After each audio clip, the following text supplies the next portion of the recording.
previously. A whale hit us. We just couldn't believe it, you know, a whale. New recruit Jack Huson's maiden voyage on the Samuel B. Roberts is cut short in the Atlantic, and fate reroutes him and his ship to the Pacific. Our sonar guy is picking up a Japanese sub. I race up to the bridge to see what's going on, and one of the guys yells, "We're right on top of it." Feels good to score our first kill. Also in the Pacific theater, it's damned frustrating. I want to be in the action. Austrian immigrant turned U.S. soldier Jack Werner watches the heat of the battle on Kwajalein from the deck of a ship. So instead of actually fighting, it looks like I'll be the man behind the gun. I make a promise to myself. I will never sit on the sidelines again. Grant us a common faith that man shall know bread and peace,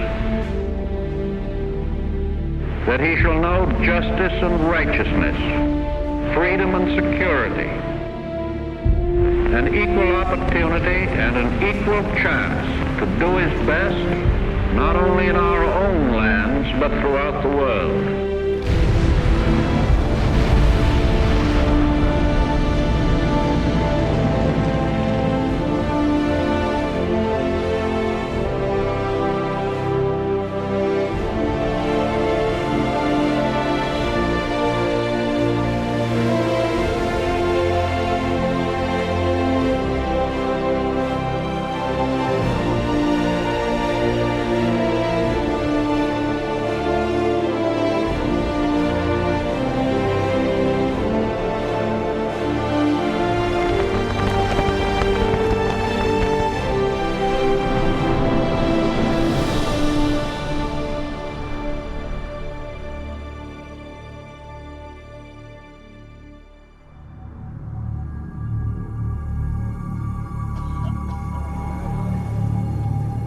For the past 3 years, nearly 65,000 American and Filipino prisoners of war have been at the mercy of their Japanese captors.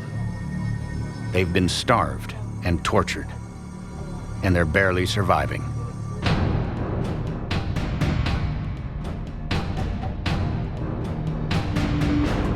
Their ordeal began in the spring of 1942. Led by General Douglas MacArthur, the Filipino and American troops were trying to defend the Philippines against an overwhelming Japanese invasion force.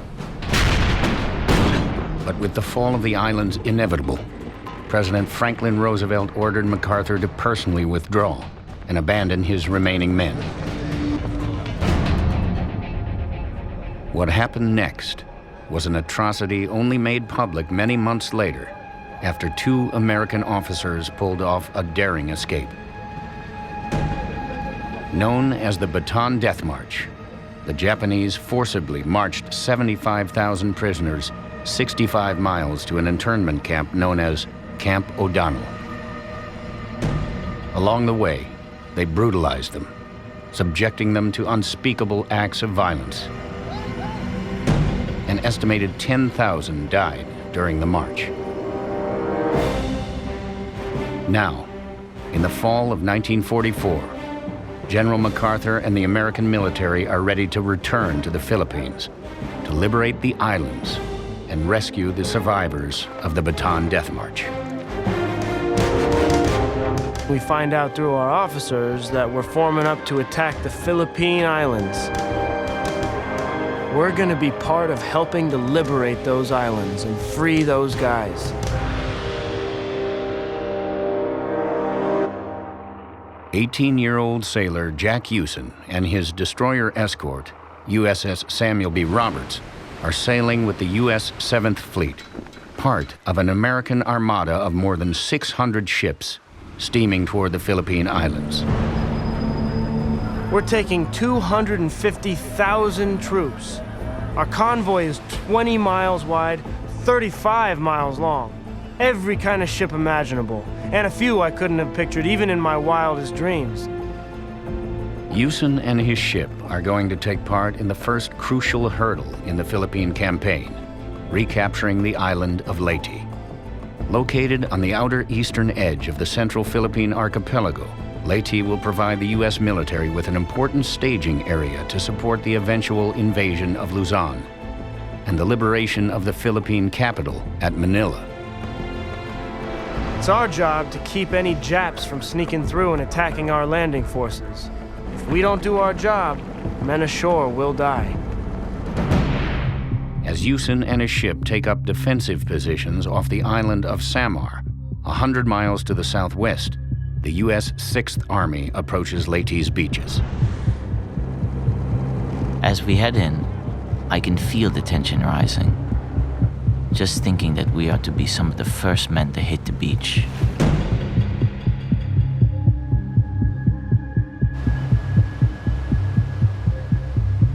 First Sergeant Jack Werner is heading toward the beaches of Leyte.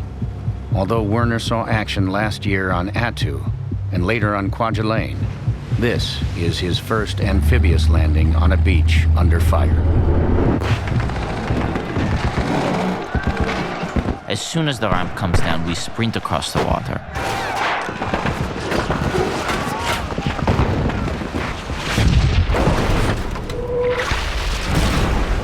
A mortar hits right behind me. My commanding officer is dead, and a bunch of other guys are wounded. Werner and his platoon sprint toward the thick dune grass at the edge of the beach. It's so dense we can't see anything. Seems like a good place to take cover and regroup for a moment. Jap fire is coming down around us. I don't understand how they can possibly see us through the grass. And then it dawns on me. As we lay there, I discovered, to my amazement, that I was the ranking person in that group. As a first sergeant, I was second in command after the commanding officer who had been killed. We were really tuckered down there, and I really didn't know where that fire was coming from. But it's up to me to figure it out and get us out of this. One of my scouts, this kid from Kentucky, crawls over to me and points up to the coconut trees.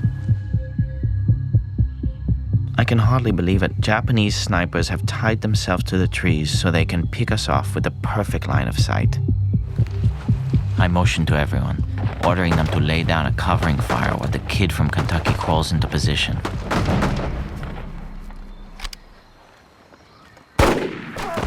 And just like that, he takes care of two of them himself. Reinforcements come racing in from the beach. They help us finish off the snipers and tell us to withdraw to the shore.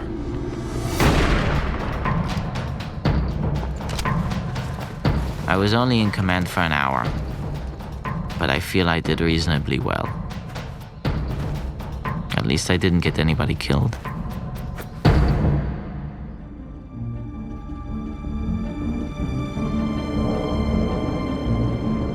When I'm in this plane, I'm so busy looking, thinking. There's so many instructions. It's a lot to know. But once you get the hang of it, you can do things that birds can't do. 1 year ago, 22-year-old Arkansas native Shelby Westbrook was a welder living in Toledo, Ohio. Now he's in Alabama, training to become a pilot with the Army Air Force's first all-black fighter group.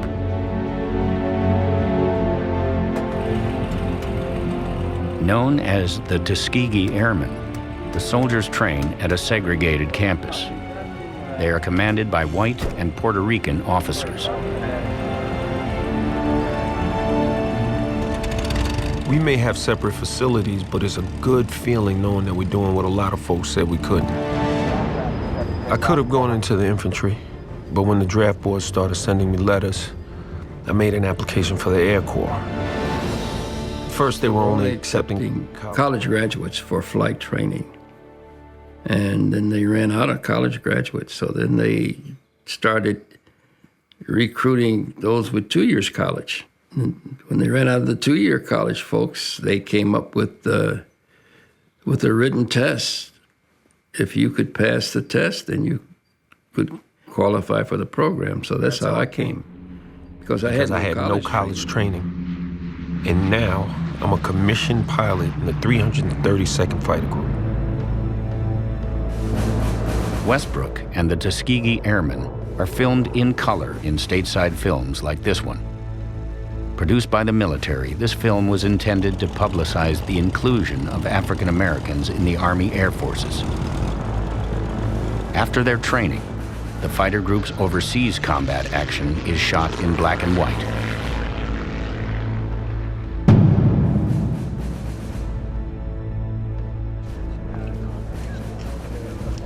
The briefing officer gets out this huge map of the entire European theater. He says, "Gentlemen, today we go after the oil refineries."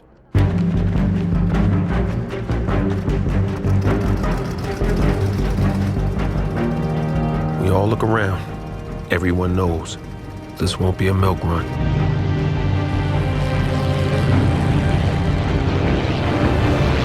Westbrook and the 332nd Fighter Group are escorting bombers as part of an ongoing Allied strategy to bomb Nazi oil facilities. Their target is the Germans' massive oil refining complex in Blechhammer, Poland. There, the Germans are using the area's natural deposits of soft coal to produce synthetic oil, which they use to fuel nearly all of their planes. Blechhammer is among the most heavily defended targets in the Reich.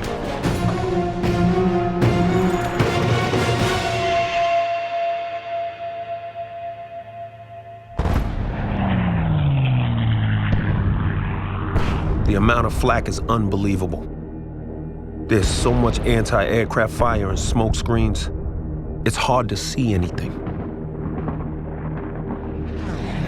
Some smoke clouds are so dense, like a thunderstorm from hell, just sitting in the sky.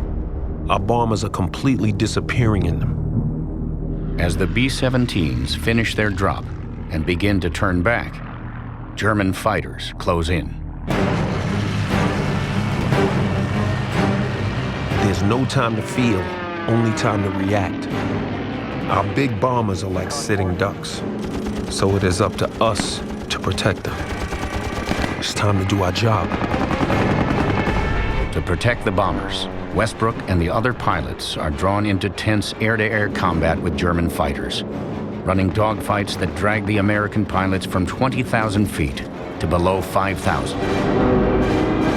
The dogfights only last a matter of minutes, the amount of time it takes to empty the 1,200 rounds of .50 caliber ammunition in each plane.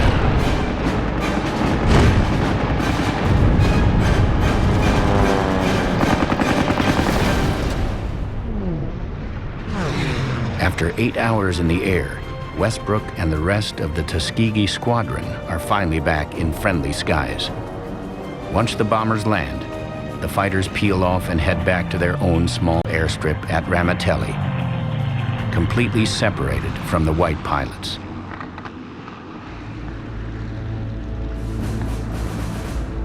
When I'm flying, all I can think about is what I'm doing. The responsibility is exciting. But when I get back here, the reality of the danger hits me. This is serious business.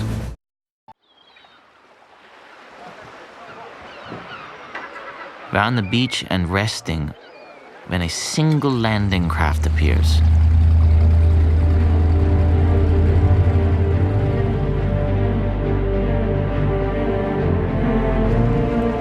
And sure enough, it's General MacArthur, who is returning to Leyte as he has promised. After fighting off a group of Japanese sharpshooters on Leyte, First Sergeant Jack Werner is back on the secured beach, just in time to see General MacArthur land with the American Liberation Forces. Doc sunglasses, pressed pants. Some of the soldiers are snickering. I can't believe it. Some of these soldiers have no respect. The general just strolls onto the beach and walks into the jungle. And that is the last I see of him. People of the Philippines, I have returned. By the grace of Almighty God, Our forces stand again on Philippine soil, soil consecrated in the blood of our two people.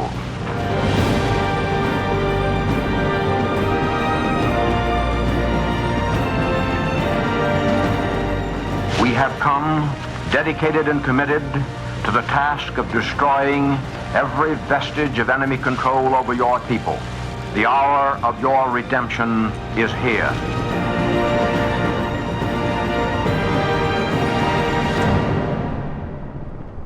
While General MacArthur marks his triumphant return to Philippine soil, the situation offshore takes a dramatic turn, putting the entire invasion in jeopardy.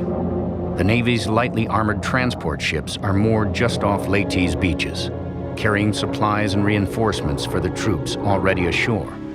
But the heavily armed Third Fleet, which had been protecting them, and the American soldiers ashore, is suddenly gone.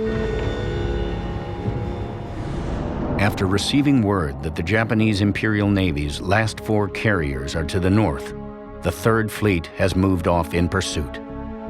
With Leyte's beaches now vulnerable to attack, 2 powerful Japanese task forces steam toward the island in a pincer move.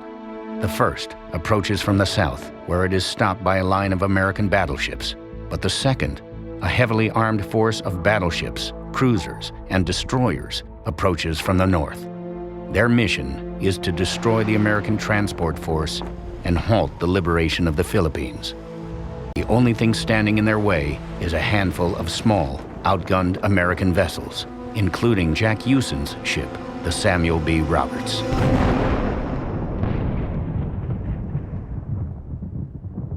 We're looking out at the sky about 70 miles towards the horizon, and we can see lightning and hear thunder. But it's no storm. It's a battle. Over the loudspeaker, the captain says, "Uncover all guns. This is not a drill. This is for real." We have no idea what's happening. We all knew that there was going to be a big battle to retake the Philippines, but we all thought it was going to be on land. Captain makes an announcement. There is a Japanese task force coming down from the north. Battleships, cruisers, and destroyers. We will do our duty, though the outcome is doubtful. The outcome is doubtful? What does that mean?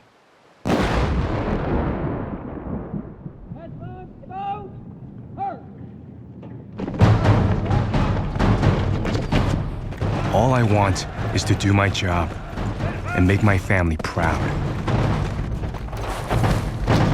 24-year-old Oregon native Jimmy Kanaya is a medic with the 442nd Regimental Combat Team, America's only all-Japanese American Army combat unit.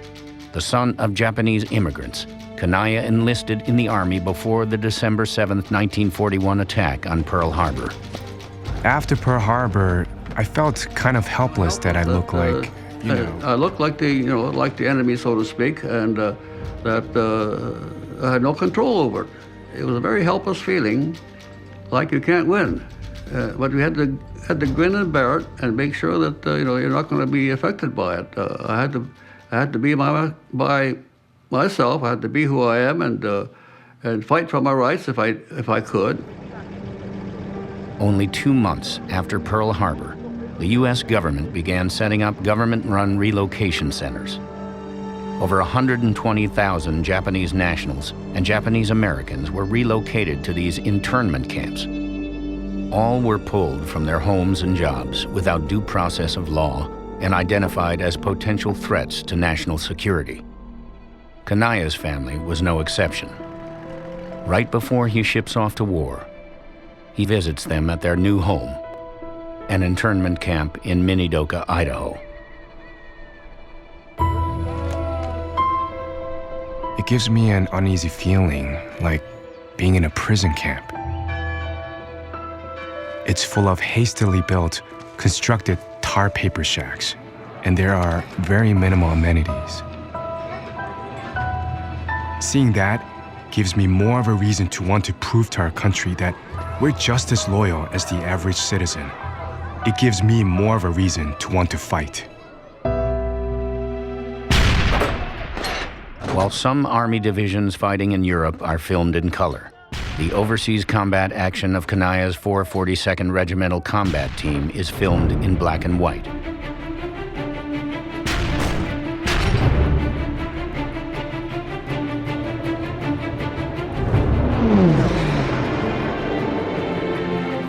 The past few weeks have been a blur.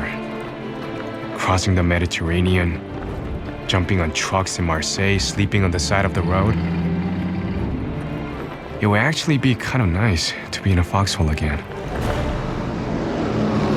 After proving their fighting ability in an impressive campaign against the Germans in northern Italy, Kanaya and the 442nd are now in combat in the mountainous region along the French-German border. Here in the Vosges Mountains, Hitler's forces are doing their best to slow the Allied army's advance into Germany. Because of the region's steep cliffs and dense forests, American tanks, artillery, and air power are virtually useless. It's the ideal terrain for the Germans to make a stand, their backs against their homeland. These mountains are impossible to move through. The Germans could be just about anywhere out here. As Kanaya and the 442nd approach the hill town of Briere, they come under heavy shelling.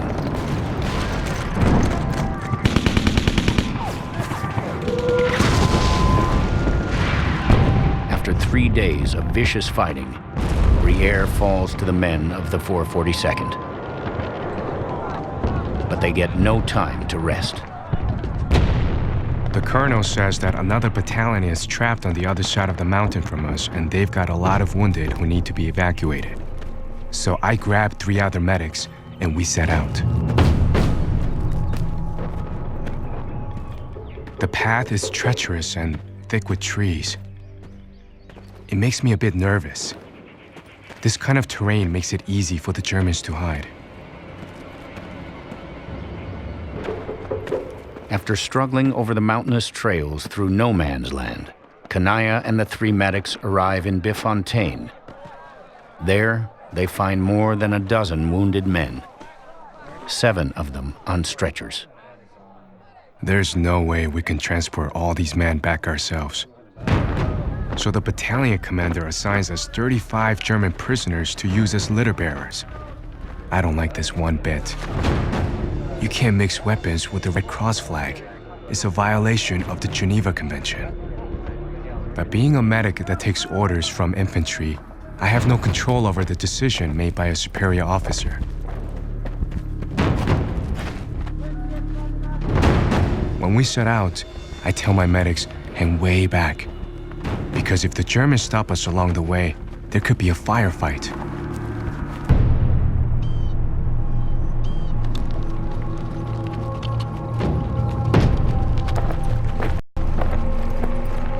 We're almost at the bottom of the hill when the whole column stops. It's a German patrol. More than 20 men. Our commanding officers know there's no sense trying to fight. We are completely outnumbered and outgunned. There's no time for emotions. You're too busy trying to avoid the portable flak batteries on the ground below.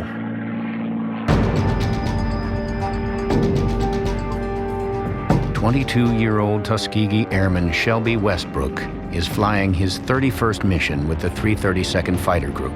Today, he is escorting a group of B-24 Liberators on a bombing run over Germany.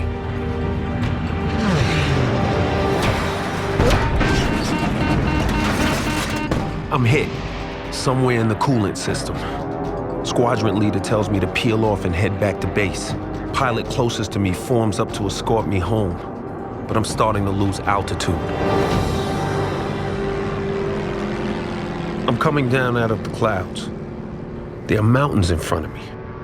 I'm on the east side of the Black Alps, over German-occupied Yugoslavia.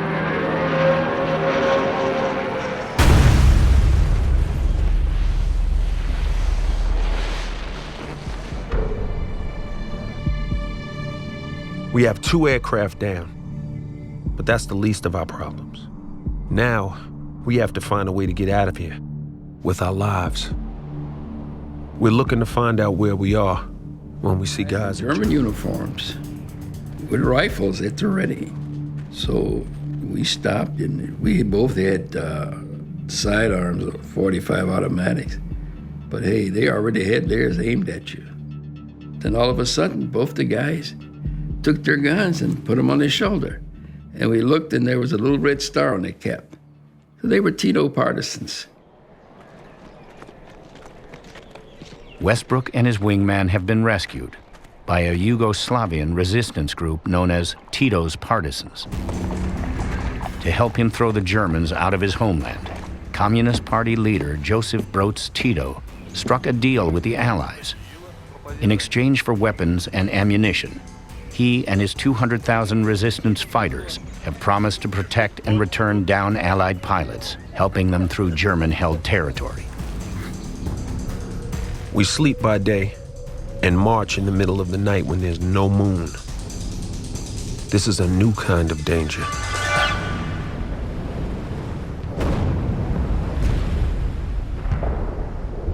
We can hear a booming from far away.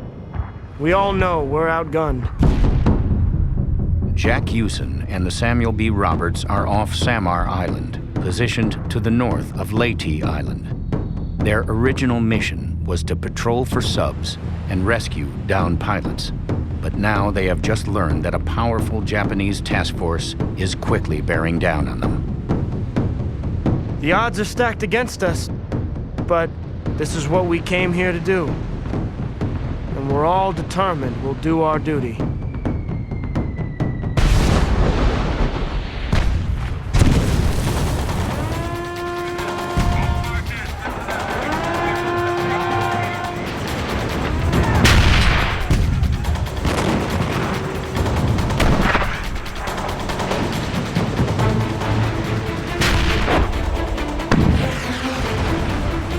Hoping to avoid almost certain destruction, the small task force's escort carriers are ordered to pull back. The Sammy B, along with 3 other destroyer escorts and 3 destroyers, are the only things standing between the enemy and the vulnerable transports unloading at Leyte. Although they are hopelessly outmatched by the massive firepower of the Japanese heavy cruisers and battleships, they do the only thing they can: turn and attack.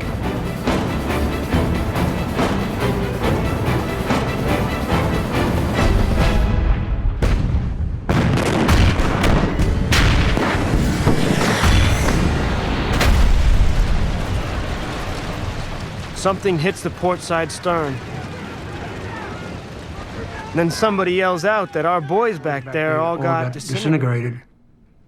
That's when I had a big lump in my throat because 2 of my closest shipmates are on that gun. That was their battle station. John Peony and Leonard Goldstein. And I kept thinking, they're both gone, they're both gone.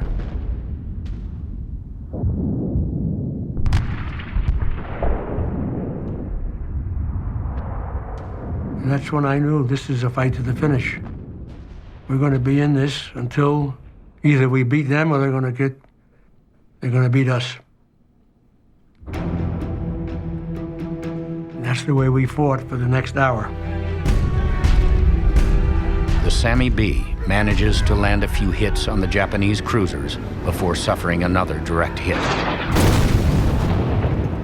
Within minutes, Hewson's ship starts taking on water. The men are ordered to abandon ship.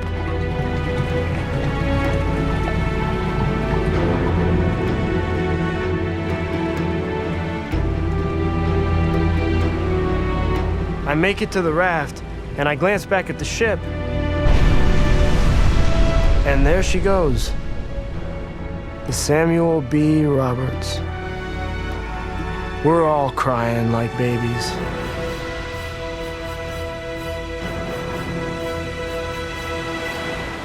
We can only see a few yards because of the waves. Makes us feel like we're all alone. I feel something brush against my leg. A man nearby screams, "Sharks!"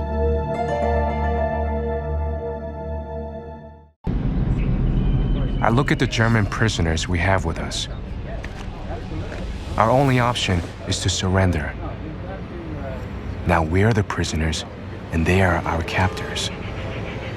The tables are turned.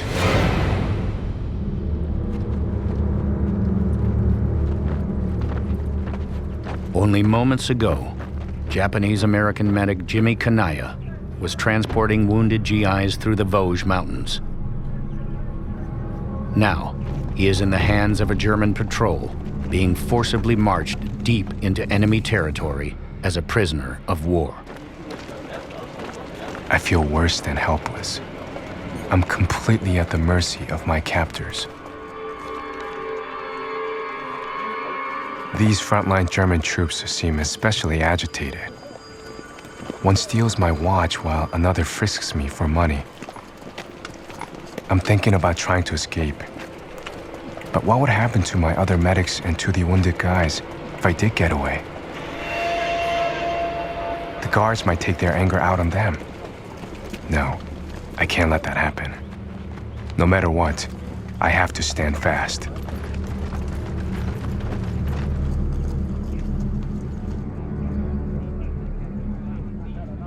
I wonder how long I'll be here. All I can think about is the last time I saw my parents at the internment camp in Idaho.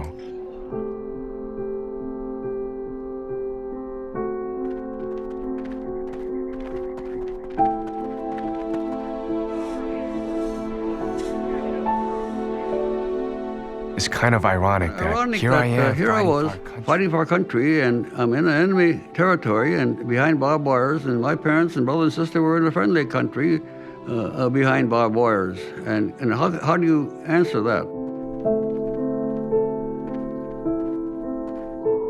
In December, Kanaya arrives at a POW camp near Warsaw, Poland. There, he is held until January of 1945, when the approaching Russian army forces the Germans to retreat with their prisoners. Kanaya and 1,400 other POWs are forced on a 380-mile death march to another POW camp near Hammelburg, Germany. My mother really prayed for me, even that I was still alive, and then when they found I was alive, they continued praying that, because while you're in captivity, you're still uncertain as to your future. Kanaya remains a prisoner of the Germans until April 1945, 2 years after his parents are freed from the internment camp in Idaho.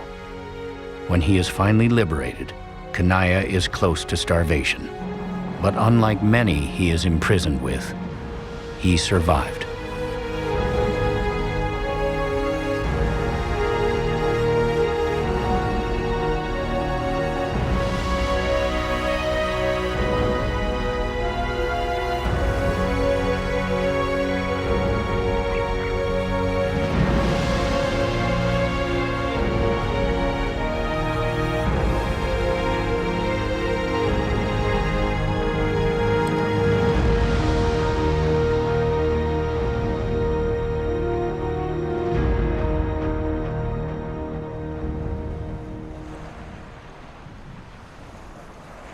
All around us are fins.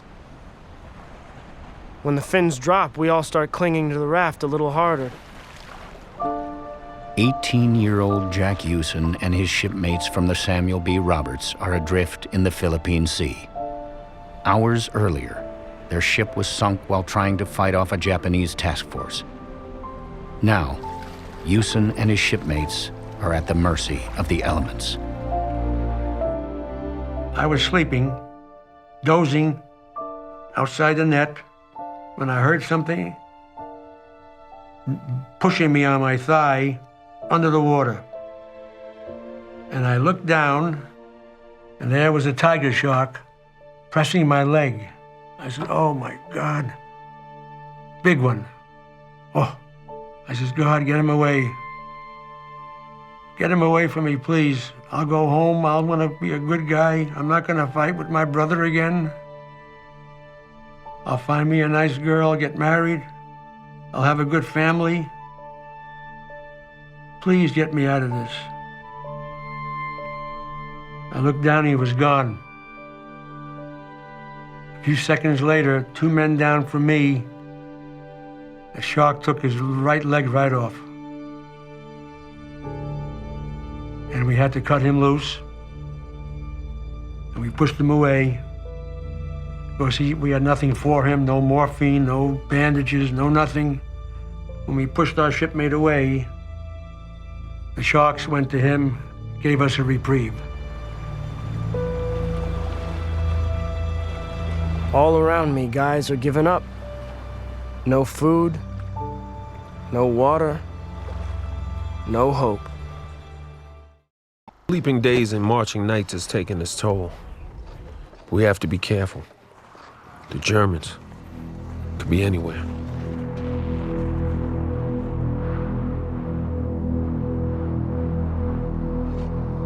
Having narrowly survived a crash landing in Yugoslavia, Tuskegee Airman Shelby Westbrook is in enemy-occupied territory. He is being escorted by armed Yugoslavian resistance fighters known as Tito's partisans. Dressed in German uniforms as a disguise, the partisans are attempting to guide Westbrook back to his airfield in Italy. You don't know what your conditions are going to be from one minute to the next. You're always on edge. All of a sudden, you would hear a voice. I think the word was stowy. Right out of the darkness, you'd hear the word stowy, and everybody would freeze. When the partisans froze, you froze. You stopped. You didn't make any noises. And it would be this quiet sound in the middle of black darkness. And all of a sudden, you'd hear some voices start a little conversation.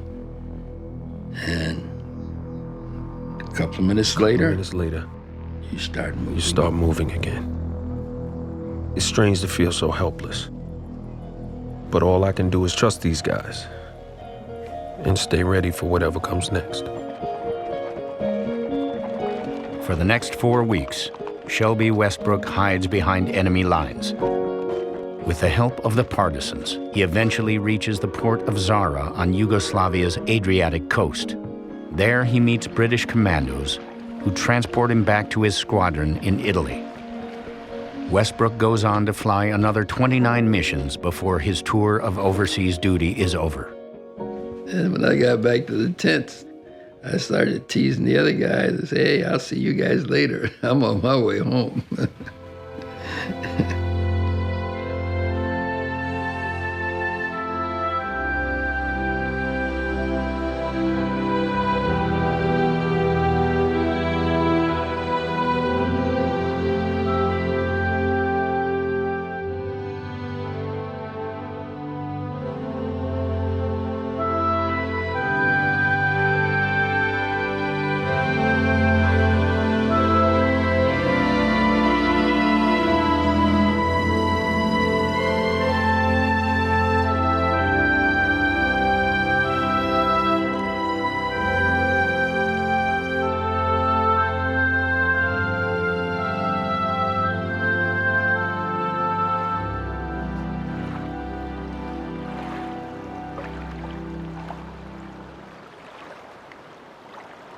Stranded in the Philippine Sea, time is running out for Jack Hewson and the other survivors of the sunken Samuel B. Roberts.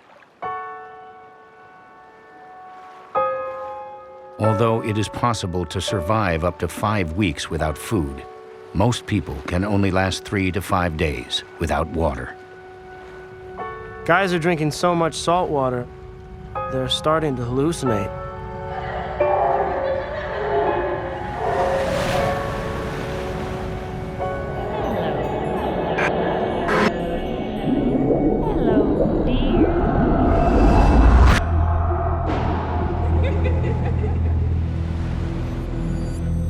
The guy yells out, "Oh, there's my mother.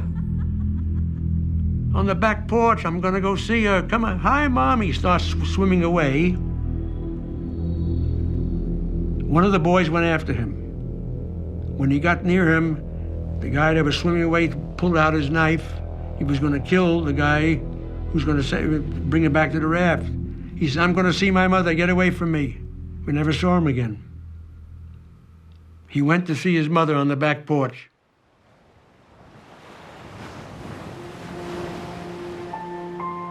I don't know how much longer we're going to be able to hold on.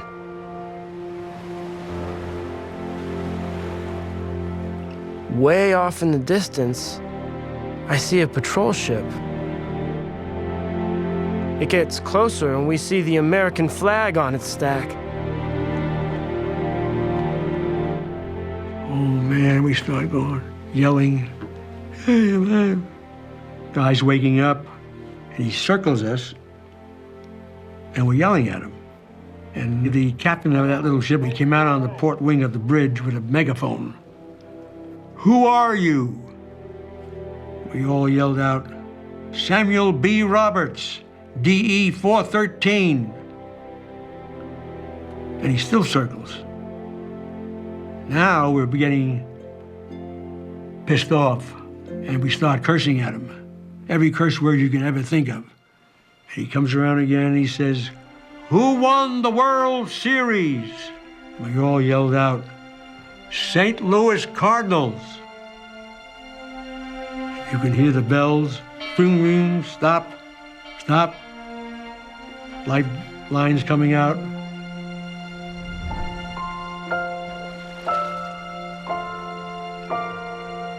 And that's how we got saved.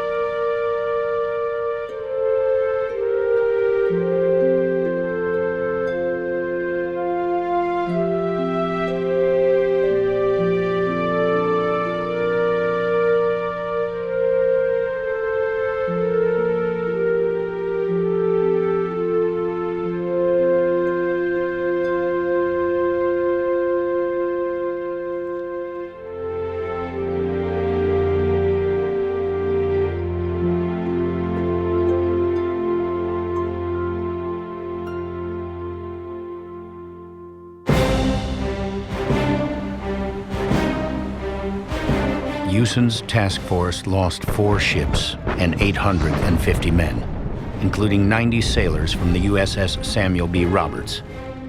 But their courageous stand against the enemy succeeded. Mistaking Hewson's small group of ships for a far larger force than what was actually present, the Japanese fleet turned and retreated. The American invasion of Leyte is a success.